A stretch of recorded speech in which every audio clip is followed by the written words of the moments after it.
Many Magic the Gathering players ask the question, is it worth it to spend $100 on a single booster pack? This isn't a joke. This is where we are now. $100 VIP booster packs have been announced as the premium version of Double Masters. Double Masters being somehow the non-premium version at $315.99 per box.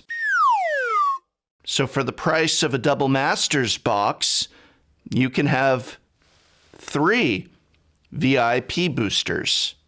I already talked about the cost of Double Masters here, although it is distressing to learn that that cost has since gone up after the making of that video, but that's another matter. Here, in this video, I want to talk about those $100 VIP boosters.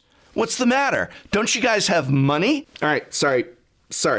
Let's start with a basic definition of what is in a VIP booster. The VIP booster packs are essentially a collector booster pack for Double Masters. Each $100 pack includes 33 cards, as well as 2 foil double-sided tokens. Each pack will contain 2 foil showcase rares or mythics, as well as 2 foil rares or mythics, 8 foil uncommons, 9 foil commons, and 12 full art basic lands, 2 of which will be foil, and of course those 2 foil double-sided tokens. The lands that you will get in a VIP pack have been confirmed to be either the John Avon Unhinged lands, which of course were available in $4 booster packs originally, as well as a chance at Sexual Predator Noah Bradley's full art lands, which also were available in $4 packs originally.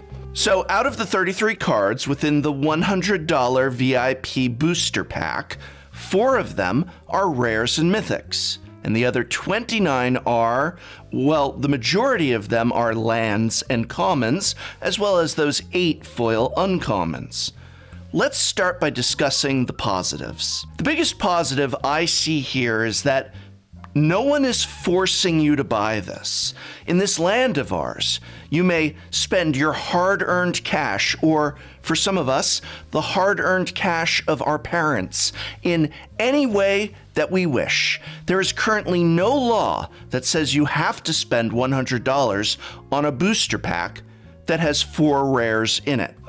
Okay, but a little bit more seriously, a positive to these is that the VIP packs do not contain game pieces that can only be obtained through buying a VIP pack.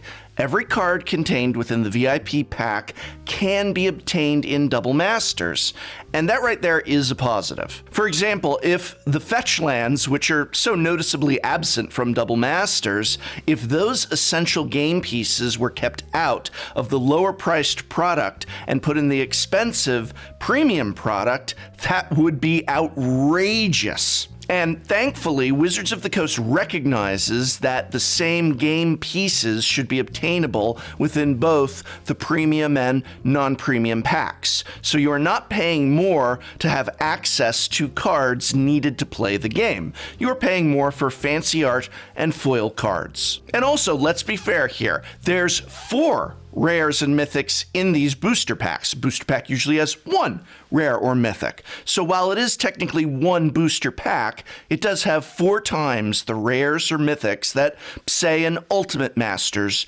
booster pack had. But if we are being fair, it doesn't have 4 times the uncommons, or even at 4 times the rares mythics, it's still about 7.6 times the cost of an Ultimate Masters pack. So if you begin to make this argument that, well, there's 4 times as many rares as an Ultimate Masters booster pack, I think it is fair to counter with, yes, but you are getting half of the rares / mythics that the same amount of money would have gotten you for Ultimate Masters at the time of its release. So you're getting less in that sense. Even looking at Double Masters packs themselves, which have 2 rares and mythics in them, and even looking at their currently high-end listing price of $16.30 each, this makes a VIP pack over 6 times the price of this already premium product just to get double the rares. Yes. But I think that in itself is what really leads us to the negative about this product, the real problem with it. And it's not so much its own price, $100 booster packs, okay? But rather, once again, we're at the price of Double Masters. In my evaluation, the biggest negative with VIP packs is that there is no non-premium version of this product. The supposed non-premium version is Double Masters, which itself is a premium product. So instead of having a non-premium product where you get game pieces without fancy art and maybe without foiling, and a premium product with, again, the same game pieces just with fancy art and with foiling, we instead have a premium product and an ultra premium product, but no product made for the average player. No product made for, as I say, everyone. Instead of a product for everyone, and in addition to that product for everyone, a premium product for those who are affluent, we have a product for the rich and a product for the even richer. In reality, this should have been an opportunity to return Masters sets to the more affordable price range of $4 to $6.99 each. Take out the fancy art. No full art or extended borders. Take out foils. Fine. Who cares about foils? They curl anyway. But jam-pack those regular booster packs full of the overpriced game pieces needed to play Modern, and even Legacy and Commander. Put fetch lands in them. Use no new art then. Fine, whatever. I don't care about new art if it's in an affordably priced product. Put the game pieces, the cards that I need to play those popular formats in the affordable booster packs, and then, while you're at it, give us an unlimited print run. And once you've done that, then you can make your super fancy VIP packs, which cost whatever the heck ridiculous price you want them to cost. Commission awesome extended art and full art and foil versions of cards, whatever. Pack it full of amazing bling, bling, bling, yo, and present people with that choice. You can get the reasonably priced packs or the expensive packs, but both packs have the same game pieces. Only one has fancy versions of those game pieces.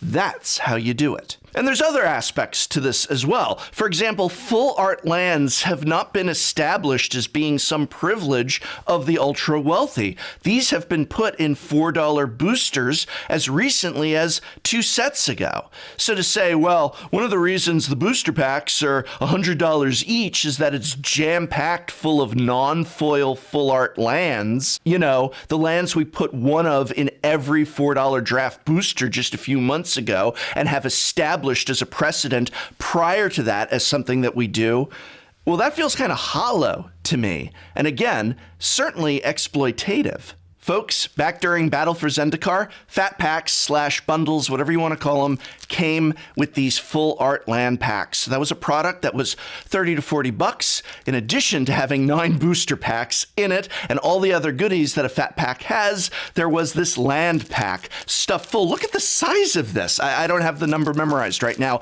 It's appearing here. It's appearing here. Of non-foil full arts, just as part of this giant bundle product that's $30 to $40. And now you get 12 of these as one of the huge justifications for that $100 booster pack. The full arts in a VIP pack aren't even all foil. Only 2 of them are. What is this? And just like collector's boosters, VIP packs can't even be played with. There's no game in those VIP packs. You can't draft with them or construct a sealed deck or shuffle them up together and play. It's $100, rip it open, hope you get the loot you want from the pack, rinse, repeat. I thought this was a game. And I want to acknowledge that there's nothing wrong with identifying a segment of the customer base that has more cash to spend and, yeah, as a business, Wizards of the Coast is a business, trying to develop a fair, non-exploitative means of selling customers who can afford high-end Magic product, said high-end Magic product. I have no problem with that idea. But I do have a problem with the non-affluent customers being forgotten or getting less. And when, in my evaluation anyway, there is no non-premium version of this product, that is the regular players being forgotten. If this continues, I would not be at all surprised to see essential game pieces like Fetchlands start to exclusively appear in the premium-only versions of products. This is a bad road to go down. And in all fairness, I do see a problem with targeting whales and not giving them proper bang for their buck. I know it may be hard for those of us without the money to spend on high-end items to feel sympathy for the players that do have that means, but yeah, I do personally feel that if you're going to design a high-end item to hunt those whales,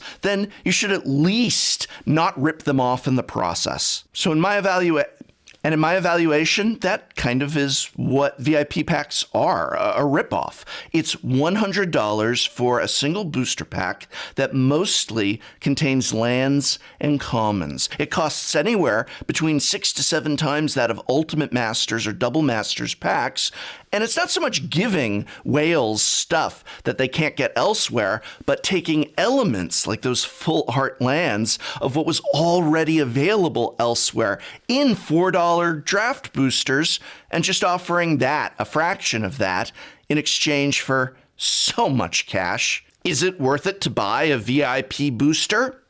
I don't care. I don't like this product. I will tell my friends who are whales that there are better things in Magic the Gathering to spend that cash on. And I would tell the rest of you that no, this neither is a great product or a great direction for Magic the Gathering.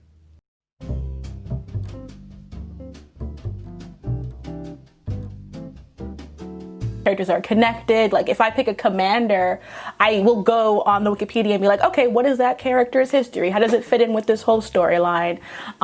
So that is fun for me. I think being part of a nerdy fandom is like enjoying and absorbing that environment, that history. Because it really tells you sort of like, in terms of newer stories, where things should be going and like what has progressed and what has not progressed in terms of like who's writing these stories. And I think that I love when you can see narrative in cards. I like that art form as someone who's really into comics and manga. Like, I think that that's so compelling and interesting. And I think because Magic is a game with story, with characters that tries to build these universes, it is so valuable to like look at all of it together, especially when you get a card like Sisay's Descendant, which I have, and I'm just like, oh, I love having all those cards together to be like, look at this card having an actual legacy in the cards. Like, that to me is really fun and cool. I get really into that stuff.